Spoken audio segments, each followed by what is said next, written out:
ಇದು ಇಂಕೋ ಕಂಪ್ನಿದು paint spray machine. ನಾನು ಫಸ್ಟ್ ಟೈಮ್ ತಂದಿದ್ದೀನಿ, ನೋಡ್ಬೇಕು ಈಗ ಹೆಂಗೆ ಬರುತ್ತೆ ಅಂತ. ಮನೆಯಲ್ಲೆಲ್ಲ ಪೇಂಟ್ ಮಾಡಬೇಕು. ಓಕೆ ಓಕೆ ಬರ್ರಿ, ಈಗ ಅನ್ಬಾಕ್ಸಿಂಗ್ ಎಲ್ಲ ನಾನು ಬಾಕ್ಸಿಂಗ್ ಎಲ್ಲ ಅನ್ಬಾಕ್ಸಿಂಗ್ ಮಾಡಿ ನೋಡಿದ್ದೀನಿ. ಫಸ್ಟ್ ನಿಮಗೆ ತೋರಿಸ್ತೀನಿ. ಡನ್. ಇದೆ ಸ್ಪ್ರೇ ಮಷೀನು. ಇದು ಕೆಲವೆಲ್ಲ ಸ್ಕಾಟ್ಲೆಸ್ಸು ಬರ್ತವೆ, ಬ್ಯಾಟ್ರಿ ಮೇಲೆ ಇದ್ದಿದ್ದು ಬರ್ತವೆ. ಕಡೆಗೆ ಅದೆಲ್ಲ ಕಾಸ್ಟ್ಲಿ, ಅದಕ್ಕೋಸ್ಕರ ನಾನು ಸುಮ್ಮನೆ ಇದು ಕರೆಂಟ್ ಮೇಲೆ ತೊಗೊಂಡು ಬಂದಿದ್ದೀನಿ. ವೆರಿ ಸಿಂಪಲ್ ಮಷೀನ್ ಅಷ್ಟೇ. ಇದು 800 ml ಇರುತ್ತೆ. 1 ಲೀಟ್ರ್ ಪೇಂಟ್ ಬಾಟ್ಲ್ ಇದ್ದರೆ, ಟಿನ್ ಇದ್ದರೆ ಇದರಲ್ಲಿ 800 ml ಇರ್ತದೆ. ಆಮೇಲೆ ಒಂಚೂರು ಹೆಚ್ಚಿಗೆ ಹಾಕ್ಬೋದು, 900 ml ತನಕ ಇದರಲ್ಲಿ ಹಾಕ್ಬೋದು. Very simple. ಆಮೇಲೆ ಇದ್ರ ಡಿಟೇಲಾಗಿ ಇನ್ನೂ ನಾನು ಹೇಳ್ತೀನಿ ಮಷಿನ್ ಬಗ್ಗೆ, ಸ್ಪ್ರೇ ಮಾಡಿದ್ಮೇಲೆ ಹೆಂಗಾಗುತ್ತೆ ಅಂಥೇಳಿ ನೋಡೋಣ. ಜಸ್ಟ್ ಇಲ್ಲಿಂದ ತೆಗೆಯೋದು, ಇದರೊಳಗಡೆ ಪೇಂಟ್ ಎಲ್ಲ ತುಂಬೋದು. ಆಮೇಲೆ ಈ ಪೈಪ್ ಆ್ಯಕ್ಚುಲಿ ಈ ಕಡೆ ಮುಖ ಮಾಡಿರಬೇಕು. ಈ ಥರ ಮಾಡಿ ಹೊಡಿಬೇಕಾದ್ರೆ ಪೇಂಟ್ ಎಲ್ಲನೂ ಇದರಿಂದ ಇದು ಕವರ್ ಮಾಡ್ಕೊಳುತ್ತೆ ಒಳಗಡೆ. ಆಮೇಲೆ ವೆರಿ ಸಿಂಪಲ್, ಇದರಲ್ಲಿ ಏನಿಲ್ಲ. ಇದನ್ನು ಬಿಚ್ಚಿದರೆ ಇದರೊಳಗಡೆ ಒಂದು ಫಿಲ್ಟರ್ ಇದೆ. ಇದು ತೆಗೆದು ಕ್ಲೀನ್ ಮಾಡ್ಕೋಬೋದು ನೀವು. ಅಕಸ್ಮಾತ್ ಇದು ಸಿಗದೆ ಹೋದರೂ ಮನೇಲಿ ಯಾವುದಾದ್ರು ಒಂದು ಸ್ಪಾಂಜ್ ಇರುತ್ತಲ್ಲ, ಅದನ್ನು ಮತ್ತೆ ನೀವು ರಿಪ್ಲೇಸ್ ಮಾಡ್ಕೋಬೋದು ನೋಡಿಕೊಂಡು. ಆಮೇಲೆ ಇನ್ನೂ ಡೀಟೇಲಾಗಿ ನಿಮ್ಗೆ ನಾನು ಹೇಳ್ತೀನಿ. ಕೆಲವೆಲ್ಲ ಮಷೀನಲ್ಲಿ ಇದನ್ನೆಲ್ಲ ಓಪನ್ ಮಾಡೋಕ್ಕೆ ಬರ್ತವೆ. ಇದನ್ನೆಲ್ಲ ಓಪನ್ ಮಾಡಿ ತೊಳಿಬೋದು. ಬಟ್ ಇಲ್ಲೇನು ತೊಳೆಯೋಂಥದ್ದು ಏನು ಇರೋಂಗಿಲ್ಲ. ಯಾಕಂತಂದರೆ ಇಲ್ಲಿ ಇದಿಷ್ಟೇ, ಇದು ಓಪನ್ ಮಾಡಾದ್ಮೇಲೆ ಇದನ್ನು ವಾಶ್ ಮಾಡ್ಬೋದು. ಆಮೇಲೆ ಇದರಲ್ಲಿ ಅಡ್ಜಸ್ಟ್ಮೆಂಟ್ ಇದೆ 3: ಸ್ಟ್ರೈಟ್ ಪಾಯಿಂಟು, ಡಾಟು, ಆಮೇಲೆ ಹಾರಿಜೆಂಟಲು, ಆಮೇಲೆ ವರ್ಟಿಕಲ್ಲು. ಈ ಥರದ್ದು 3 ಇದೆ: ಹಾರಿಜೆಂಟಲು, ವರ್ಟಿಕಲ್ಲು, ಸ್ಟ್ರೈಟ್ ಪಾಯಿಂಟು, ಡಾಟು. ಅದು ಹೇಳ್ತೀನಿ ನಾನು ನಿಮಗೆ. ಪೇಂಟ್ ಮಾಡ್ಬೇಕಾದ್ರೆ ತೋರಿಸ್ತೀನಿ ಯಾವ ಥರ ಅಂಥೇಳಿ. ನನಗೂ ಹೊಸದು, ಅದಕ್ಕೋಸ್ಕರ. ಇದು 450 ವ್ಯಾಟ್ ಮೋಟ್ರ್ ಇದೆ. ಆ್ಯಕ್ಚುಲಿ 450 ವ್ಯಾಟ್ ಮೋಟ್ರು, ಇಂಕೋ ಕಂಪ್ನಿದು. ನೀವು ನೋಡ್ಬೋದು ಸಿಂಪಲ್ಲಾಗಿ ಇಲ್ಲಿ ಇದು ಈ ಥರ ಕೊಟ್ಟಿದ್ದಾರೆ. ನೋಡಿದ್ರೆ ಗೊತ್ತಾಗುತ್ತೆ ನಿಮ್ಗೆ ಯಾವ ಥರ ಅಂತ ಹೇಳ್ಬಿಟ್ಟು. ಇದನ್ನು ನೀವು ಹಾರಿಜೆಂಟಲಾಗಿ ಇಟ್ಟರೆ ಇದು ವರ್ಟಿಕಲಾಗಿ ಪೇಂಟ್ ಸ್ಪ್ರೇ ಮಾಡುತ್ತೆ. ಕಡೆಗೆ ಇದು ಈ ಥರ ಕ್ರಾಸಾಗಿ ಇಟ್ಟರೆ ಡಾಟ್ ಬೀಳುತ್ತೆ. ಡಾಟ್ ಅಂದರೆ ಈ ಥರ ಹಿಂಗೆ ಕಬ್ಬಿಣದು ಅಥವಾ ಆಯಿಲ್ ಪೇಂಟ್ಗಿಂಟು ಗ್ರಿಲ್ ಸ್ಪ್ರೇ ಮಾಡೋದಾದರೆ ಇದು ಹೆಲ್ಪ್ ಆಗುತ್ತೆ. ಕಡೆಗೆ ಈ ಥರ ವರ್ಟಿಕಲ್ ಇಟ್ಟರೆ ಇದು ಹಾರಿಜೆಂಟಲಾಗಿ ಬಣ್ಣ ಸ್ಪ್ರೇ ಮಾಡುತ್ತೆ. ನಿಮಗೆ ಲೈವ್ನು ಮಾಡಿ ತೋರಿಸ್ತೀನಿ. ಬಟ್ ನೀವು ತಿಳ್ಕೊಳ್ಳೋದಾದರೆ ಸಿಂಪಲಾಗಿ ಈ ಥರ ತಿಳ್ಕೊಬೋದು. ಇಲ್ಲಿ ಈ ಥರ ಇದೆ ನೋಡಿ. ಇದೇನೆಂದರೆ ಮೋಟ್ರ್ ಇದೆ. ಮೋಟ್ರ್ ಬಗ್ಗೆ ಕೊಟ್ಟಿದ್ದಾರೆ. ಇದು ಮೋಟ್ರ್ ಯಾವ ಥರ ವರ್ಕ್ ಮಾಡುತ್ತೆ ಅಂತೇಳಿ ಅದೆಲ್ಲ ನಮ್ಗೆ ಬೇಡ. Okay done. ಇದೇ ಥರ ನಾನು ವಿಡಿಯೋದಲ್ಲಿ ನೋಡ್ಕೊಂಡೆ ತೊಗೊಂಡಿದ್ದು. ಎಲ್ಲರೂ ಚೆನ್ನಾಗಿದೆ ಅಂತ ಹೇಳಿದ್ದಾರೆ. ಓಕೆ, ಆನ್ ಬಟನ್ ಇಲ್ಲಿದೆ. ಇದು ಆನು ಆಫು. ಮೇನ್ ಸ್ವಿಚ್ಚಿಗೆ ಹಾಕಿದ ತಕ್ಷಣ ಏನು ಆನ್ ಆಗಲ್ಲ ಡೈರೆಕ್ಟಾಗಿ. ಇಲ್ಲಿ ಆಫ್ ಆನ್ ಬಟನ್ ಇದೆ. ಇದೊಂದು ಪ್ರೊಟೆಕ್ಟರ್ ಇದೆ, ಅದ್ರ ಮೇಲೆ ಬಟನ್ ಬಿದ್ದು ಹಾಳಾಗಬಾರ್ದು ಅಂತ ಹೇಳ್ಬಿಟ್ಟು ಇಲ್ಲಿದೆ. ಆಮೇಲೆ ಮಷಿನ್ ಯಾವಾಗಲೂ ಆನೇ ಇರುತ್ತೆ. ಮೇನ್ ಸ್ವಿಚ್ಚು ಆನ್ ಮಾಡಿದ್ಮೇಲೆ ಈ ಬಟನು ಆಫ್ ಆನ್ ಮಾಡೋ ತನಕ ಇದು ಆನೇ ಇರುತ್ತೆ.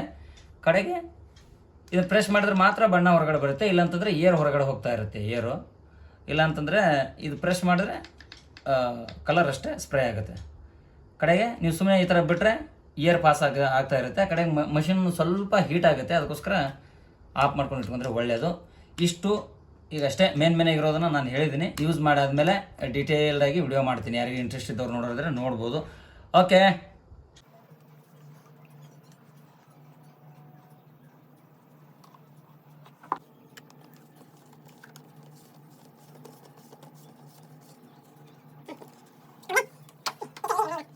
ಇದಿದೆಯಲ್ಲ. ಆಮೇಲೆ ಇಲ್ಲಿ ಏನಾದ್ರು ಸಿಕ್ಕರೆ ಇದು ಕ್ಲೀನ್ ಮಾಡೋಕ್ಕೆ, ನೋಸಲ್ ಕ್ಲೀನ್ ಮಾಡೋಕ್ಕೆ ಇದು ಈ ಥರದ್ದು. ಕಡೆಗೆ ಓಕೆ, ಪೇಂಟ್ ಹಾಕ್ತೀವಿ. ಇವಾಗ ಶುರು ಮಾಡೋಣ ಬನ್ನಿ. ರೈಟ್,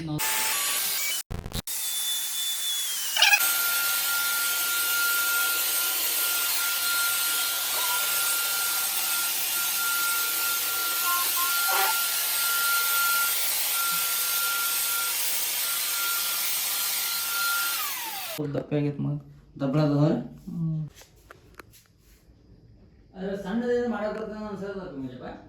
ಸಣ್ಣ ಗೊತ್ತಿಲ್ಲ. ಇಷ್ಟೊತ್ತು ಇಷ್ಟೆಲ್ಲ ಇದನ್ನೆಲ್ಲ ಮಾಡಿದೆ. ಬಟ್ ಸ್ವಲ್ಪ ಪ್ರಾಕ್ಟೀಸ್ ಬೇಕು. ಪ್ರಾಕ್ಟೀಸ್ ಆದರೆ ಏನು ತೊಂದರೆ ಇಲ್ಲ. ಬಟ್ ಸ್ವಲ್ಪ ನಾನು ಫಸ್ಟ್ ಟೈಮ್ ಮಾಡ್ತಿರೋದ್ರಿಂದ ಅಷ್ಟು ಗೊತ್ತಾಗ್ತಿಲ್ಲ. ಬಟ್ ಓಕೆ, ಇದು ಒಂದು ವಾಲ್ ಮಾಡೋ ತನಕ ಗೊತ್ತಾಯ್ತು ಹೆಂಗೆ ಮಾಡ್ಬೇಕಂತೇಳಿ.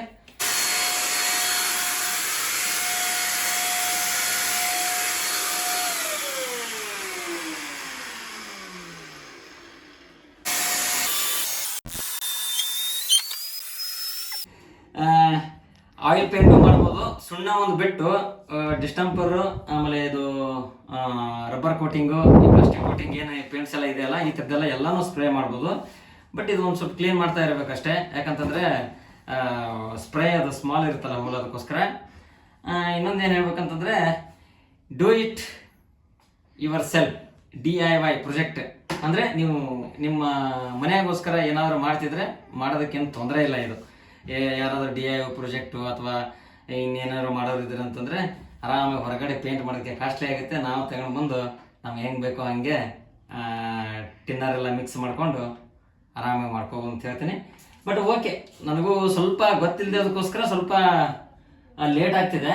ಇದು ಬರ್ತಾ ಬರ್ತಾ ಒಂದು ಸ್ವಲ್ಪ ಪ್ರಾಕ್ಟೀಸ್ ಆದರೆ ಕೈಲೇ ಬ್ರಷಲ್ಲೇ ಮಾಡೋದಕ್ಕಿಂತ ಪೇಂಟಿಂಗು ಆಮೇಲೆ ರೋಲರ್ಕ್ಕಿಂತ ಇದು ಬೆಟರ್ ಅಂತ ನಾನು ಹೇಳ್ತೀನಿ. ಬಟ್ 3 ಯೂಸ್ ಮಾಡಲೇಬೇಕು, ಯಾಕಂತಂದರೆ ನಾನು 3 ಯೂಸ್ ಮಾಡ್ತಿದ್ದೀನಿ. ಇಲ್ಲಿ ನೋಡಿ ಕಾರ್ನರ್ಲೆಲ್ಲ ಬ್ರಷ್ ಮಾಡೋಕ್ಕೆ ಇದೆಲ್ಲ ಕಾರ್ನರ್ ಇದೆಲ್ಲ ಇಲ್ಲೆಲ್ಲ ಬ್ರಷ್ ಮಾಡಬೇಕು. ಆಮೇಲೆ ರೂಲರು ಅವಶ್ಯಕತೆ ಬೀಳುತ್ತೆ.